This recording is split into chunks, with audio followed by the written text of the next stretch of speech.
ये विचार यात्रा अब एक नए मोड़ पर आती है, जहाँ ध्यान सच से हटकर उस व्यक्ति पर आता है जो सच को ढूंढ रहा है।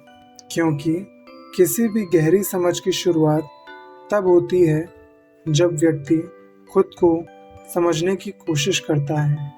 जब तक मैं कौन हूँ इसका स्पष्ट बोध नहीं होता, तब तक सच की खोज भी अस्पष्ट ही रहती है। आमतौर पर व्यक्ति ये मानता है कि वो खुद को जानता है, लेकिन ये मान लेना ही एक बड़ा भ्रम है। जो व्यक्ति अपने आप को समझता है, उसकी पहचान का सबसे बड़ा हिस्सा असल में उसका अपना नहीं होता, बल्कि समय के साथ उस पर थोपा गया होता है। बचपन से ही व्यक्ति को विभिन्न रूपों में प्रभावित किया जाता है। परिवार, समाज और परंपराएं मिलकर उसकी सोच, उसके व्यवहार और उसकी पहचान तैयार करते हैं। ये पूरी प्रक्रिया धीरे धीरे चलती है। व्यक्ति को पता भी नहीं चलता और उसके अंदर एक व्यवस्थित ढांचा तैयार हो जाता है। इसी ढांचे को व्यक्ति अपनी पहचान समझने लगता है, लेकिन ये पहचान वास्तव में उसकी अपनी नहीं होती। ये एक ऐसी संरचना होती है जो बाहरी प्रभावों से बनी होती है। इस स्थिति को समझने के लिए ये देखना ज़रूरी है कि व्यक्ति जब पैदा होता है तब उसके पास कोई पहचान नहीं होती, ना कोई विचार, ना कोई निश्चित धारणा। धीरे धीरे उसे सिखाया जाता है और वही सीख उसकी पहचान का हिस्सा बन जाती है। इस तरह एक ऐसी पहचान का निर्माण होता है जो वास्तव में व्यक्ति की मूल स्थिति नहीं होती। इसी बनाई गई पहचान को व्यक्तित्व कहा जा सकता है। ये व्यक्तित्व स्थिर नहीं होता, ये परिस्थितियों के अनुसार बदलता रहता है। व्यक्ति अलग अलग स्थितियों में अलग अलग व्यवहार करता है। दोस्तों के साथ एक रूप, परिवार के साथ दूसरा और अन्य लोगों के साथ तीसरा। इससे ये स्पष्ट होता है कि ये पहचान स्थायी नहीं है।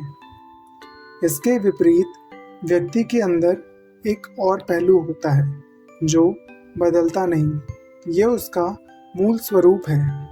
इसे किसी ने बनाया नहीं होता, बल्कि ये पहले से ही विद्यमान है। ये शांत, स्थिर और अपरिवर्तित रहता है। इसे ही व्यक्ति की असली पहचान कहा जा सकता है। यहाँ एक महत्वपूर्ण अंतर उभर कर आता है कि बाहरी रूप दूसरों पर निर्भर होता है, जबकि असली स्वरूप केवल जागरूकता पर निर्भर होता है। बाहरी रूपों में डर होता है, स्वीकृति की इच्छाएं होती हैं और समाज में घुलने मिलने की प्रवृत्ति होती है। असली स्वरूप इन सब से परे होता है। उसे किसी प्रमाण या मंजूरी की आवश्यकता नहीं होती। जब व्यक्ति अपने बनाए हुए रूप के साथ जीता है, तो धीरे धीरे उसके अंदर एक विभाजन पैदा हो जाता है। एक हिस्सा जो असली है और एक हिस्सा जो बनाया गया है। ये विभाजन ही आंतरिक संघर्ष का कारण बनता है।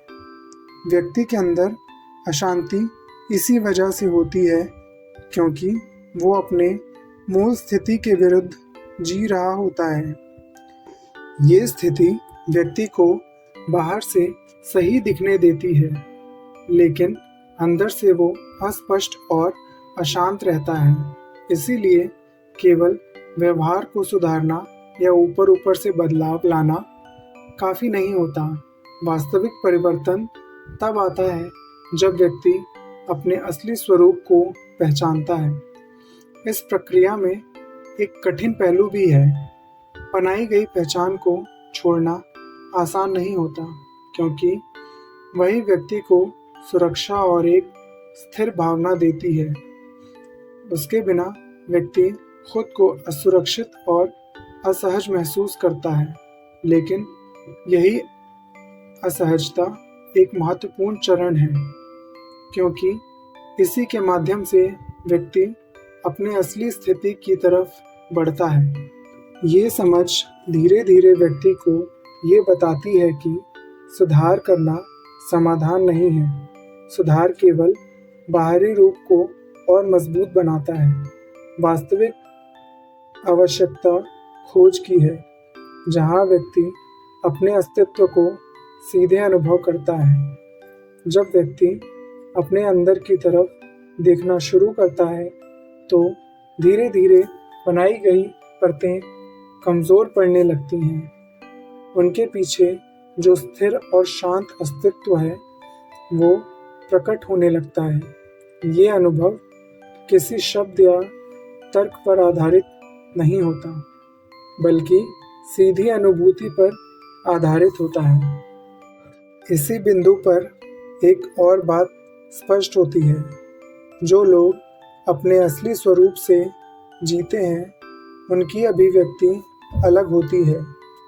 ये अंतर किसी विरोध के संकेत नहीं होते, बल्कि व्यक्तिगत अनुभव की विशिष्टता को दर्शाता है।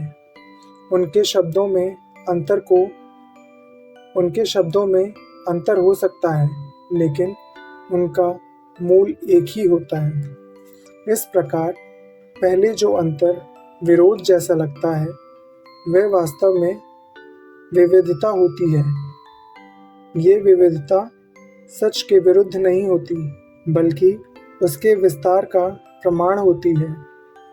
इस समझ के साथ व्यक्ति धीरे धीरे ये देखने लगता है कि समस्या सच में नहीं है, बल्कि उस झूठी पहचान में है जिसे वो सच मान बैठा है।